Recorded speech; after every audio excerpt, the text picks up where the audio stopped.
Mga kabasketball, ito ang klase ng panalo na parang panalo ka nga pero may kapalit. Nanalo ang Lakers laban sa Orlando Magic pero ang tunay na usapan hindi lang yung resulta. Si Luka Doncic mismo ang gumawa ng bagong problema para sa koponan. Sa laban kontra sa Orlando Magic, nagkainitan sina Luka Doncic at Goga Bitadze. Nagkatitigan, nagkapalitan ng salita at nauwi sa double technical foul. At ang masama rito, yun ang ika-16th technical foul ni Luka Doncic ngayong season na ito. At kapag umabot ka sa 16 technical fouls, automatic yun na 1-game suspension ayon sa league rules kung hindi babawiin ng liga. Ibig sabihin, pwede niyang ma-miss ang game kontra sa Detroit Pistons sa Lunes. At dito nagiging mabigat ang istorya. Hindi ito simpleng trash talk lang. Ito yung klase ng moment na pwedeng bumaliktad ang narrative ng isang hot streak. Pero ayon kasi sa mga reports ay may binanggit daw si Goga patungkol sa ina ni Luka Doncic. Abay, talaga namang mapapasagot ka ron, di ba? Oo, merong appeal at pwedeng ma-rescind ang technical foul, pero base mismo sa report, mahirap daw isipin na mabawi ito dahil kitang-kita na si Luka Doncic ang tuloy-tuloy na nakikipag-ngak-ngakan dito kay Goga Bitadze habang pabalik sila sa court. Kaya ang tanong ngayon, sulit ba ang isang emosyonal na sagutan o trash talkan kung kapalit niyan ay posibleng wala ka sa susunod na game? Dahil sa streak ng Los Angeles Lakers, mainit ang pangalan ni Luka dahil sa sunod-sunod na magandang larong ipinapakita nito, pero may isa pang anggulo na lalong nagpagulo sa usapan.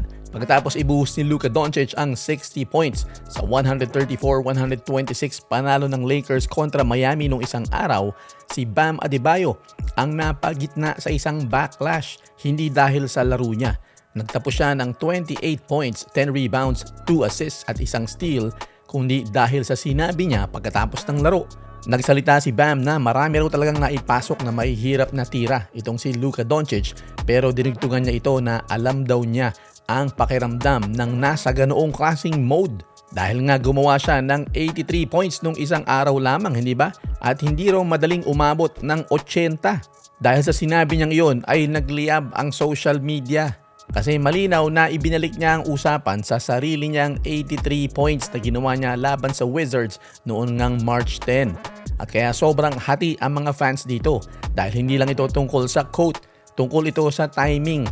Maraming fans ang tumingin doon na parang imbis na ibinigay lang niya ang bulaklak kay Luka Doncic dahil nga sa panalo niya kontra sa kanyang koponan, isiniksik pa ni Bam Adebayo ang sarili niyang historic game sa usapan. Tapos na yun, napag-usapan na yun, di ba? Si Luka naman ngayon. Kaya lumabas ang mga reaksyon tulad ng Luka's 60 is better than Bam's 83. Ayan daw, ginawa mo pang tungkol sa'yo. Yan ang sinasabi ng mga fans. Totoo, parehong ma-historic scoring nights ngayong buwan sina Bam at Luka. Pero sa mata ng maraming fans, iisa lang ang gusto nilang i-celebrate sa moment na yun, sa puntong yun. At doon naging mas maingay ang debate. Naging honest lang ba si Bam Adebayo o maling-mali talaga ang basa niya sa sitwasyon at sa mga sinabi niya?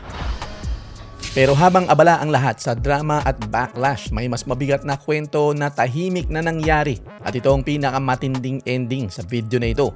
Si LeBron James, sa simpleng pagpasok lang niya sa court laban sa Orlando Magic kanina, naungusan na niya si Robert Parrish bilang all-time leader sa total games played sa NBA. Ibig sabihin siya na ang pinakabagong Iron Man ng NBA.